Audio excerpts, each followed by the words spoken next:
Thank you, Madam Speaker. My question is to the Minister for Primary Industries.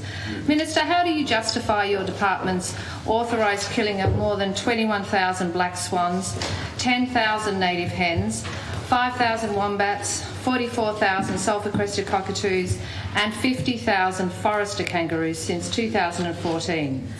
These are among yellow-tailed black cockatoos, galahs, masked lapwings, gulls and hundreds of thousands of other protected native animals on your government's licence to kill list.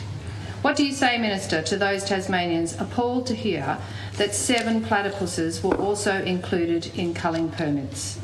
Don't you agree your government's all-care and no-responsibility crop protection system is pushing an unknown number of native animals towards extinction in Tasmania?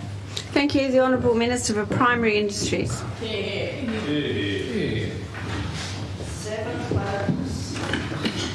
Thank you, Madam Speaker, and I thank the honourable member for her question on what's very important matters. And let's make it very clear right up front that this government always wants to get the balance right. We want to strike the right balance, Madam Speaker, and I'll say right up front that we always want to support our farmers, our foresters, our land managers in the way that they sustainably manage browsing animal populations that are causing excessive damage to their crops, their pastures and natural resources, Madam Speaker.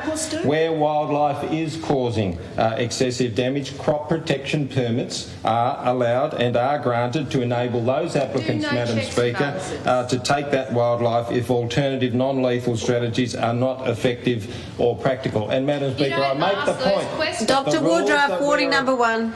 Madam Speaker, I make the very important point that the rules that we're applying now and the guidelines that we are applying now as a government applied under the Labor Green government, the former Labor Green government, Madam Speaker, past governments in this place, and we will strive for continual improvement. In terms of the process, Madam Speaker, let me make it clear. Ms O'Connor, warning number 1. The Department of Primary Industry considers these things in determining those permits. The assessment of the damage, the alternative management measures, the species abundance and the status of the local, regional and state level, and requirements. Dr Woodruff, warning number 2. Madam Speaker, and requirements to uphold the relevant animal welfare standards and guidelines. And it was this government that improved and increased and toughened the laws when it came to animal welfare, Madam Speaker, and we increased the penalties likewise. And the member for Franklin and the Greens know that, and they're being, it's all politics, no policy, Madam Speaker, from the Greens.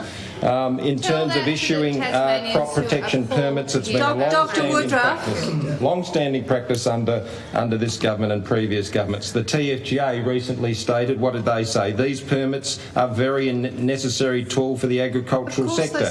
And the TFGA has the utmost confidence in the department, in the administration of those crop protection permit systems. Thank you, Minister. I have a point of order. Dr Woodruff asked the question, does the Minister agree that this wholesale slaughter of native animals is putting an unknown number of them on the edge of extinction? Well, as you know, that's not a point of order, but it's been recorded on Hansard, so I'll let the Minister continue. In terms of that specific question, Madam Speaker, the answer is no. Let me address the range of allegations that have been made in the question, many of which are unsubstantiated, Madam Speaker, but let me address the fact that we are committed to ensuring that those relevant tools are available for the farmers, for the foresters, for the land managers to do their work in a sustainable way to sustainably manage browsing animal populations. Dr Woodruff, you've got 2 warnings. The next one, you're out. That cause excessive damage to their crops, pastures and natural resources. But we're there to get the balance right. I would like to address the issue of the platypus permits, and let me make it very clear that the department's not issued any permits for the deliberate killing of platypus. Permits are issued to the IFS to support the vitally important carp eradication program. Now, that European carp, it's an invasive pest, it's an invasive fish, Madam Speaker. It can dramatically affect our freshwater ecosystem, and I know that members in this place and around the community support the efforts that have been undertaken since 1995. Long-standing effort, world-leading effort, a fantastic objective, and we're towards the back end of that campaign to eradicate carp from Lake Sorell and Lake Crescent. and we're nearing the end. We've, in fact, Madam Speaker, over 41,000 carp have been moved from Lake Sorell. These permits were issued on the basis that the netting for carp may have resulted in platypus being caught, but with the intention of releasing them from the net alive.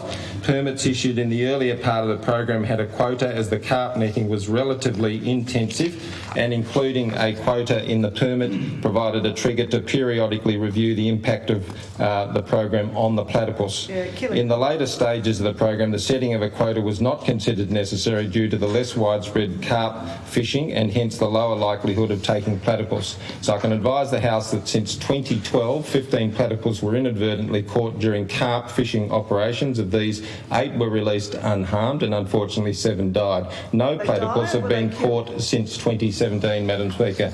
So I make the very important point that this government wants to get the balance right, and we do support our farmers, foresters and land managers. And I guess the big question for this House, Madam Speaker, in light of the reset on the weekend, is what is Labor's position? What is Labor's position when it comes to this issue? It's all quite good fun listening to the government attack Labor, but you can't devolve on a question of the slaughter of native species to an attack on Labor, which is completely unrelated. The minister is just being opportunistic. I ask you, I implore you to pull him into line. Yeah, well, I don't believe that's a point of order, and I'll ask the minister to commence.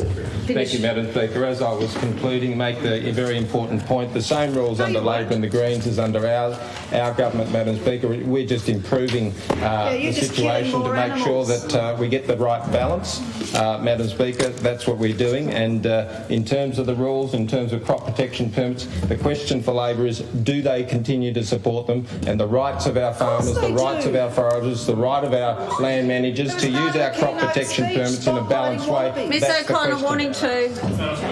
Thank you.